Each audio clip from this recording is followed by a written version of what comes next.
So we don't read anywhere in the scriptures about a God of pure will, but we do read in 1 John 4, and Brad alluded to it already earlier, that God is not only not dwelling in darkness, and therefore we're called out of darkness into light, but God is love.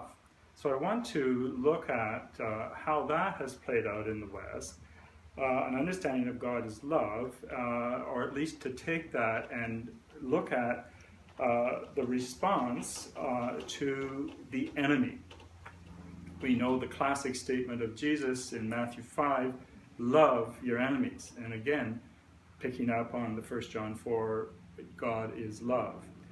When we look at the way that we have seen enemies dealt with in the West, there are three areas that I would at least point towards, and they're always complex, but one is the international enemy, namely the enemy of the state. The other is the domestic enemy, and that would be also an enemy of the state, but internally, and that would be the criminal.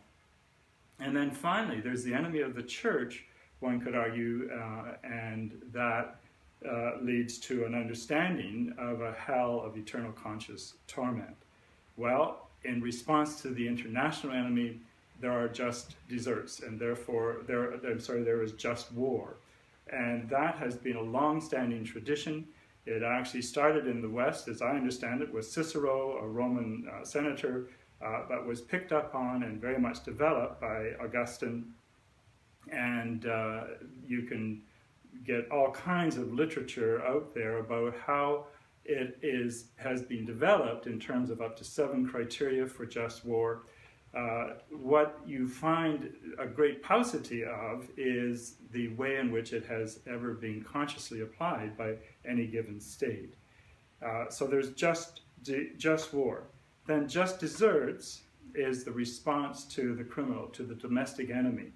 And there has been a long-standing Western tradition of a very violent, punitive, retributive response. And we've already heard from Archbishop Lazar about how punishment seems to be so contradictory to any understanding of forgiveness. Well, in the way that it has been applied in capital punishment, there has been a long-standing tradition that has drawn on 2 scriptures within the church, and that is the Genesis 9 passage and the Romans 13 passage. In the Genesis 9 passage, it says, if by man man's blood is shed, so by man shall his blood be shed. And that's automatically interpreted to mean that the state is justified in carrying out capital punishment.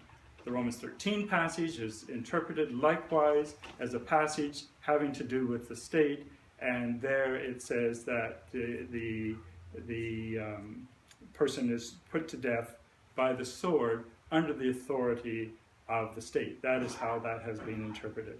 And then finally, undergirding that all, I would argue, is an understanding of a just hell of eternal conscious torment that somehow can lead to the exclusion of the enemy in a total way, and therefore to a temporal exclusion of the enemy in terms of the state in response to the international enemy and to the domestic enemy. But over against all of that is the passage, God is love, and a call to love your enemies.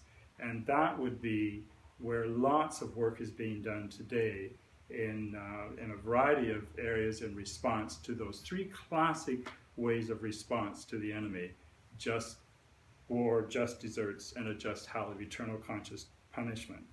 It gets complicated in the rise of the Western state and the way that this is applied, and the migration of the holy is a terminology that William Cavanaugh uses of the states actually taking over from the church the sole right to life and death. But that will give you some indication of the church's response and the distance that we still have to go to deal with the 3 fundamental ways that the church has blessed a response to enemies: just war, just deserts, and just hell.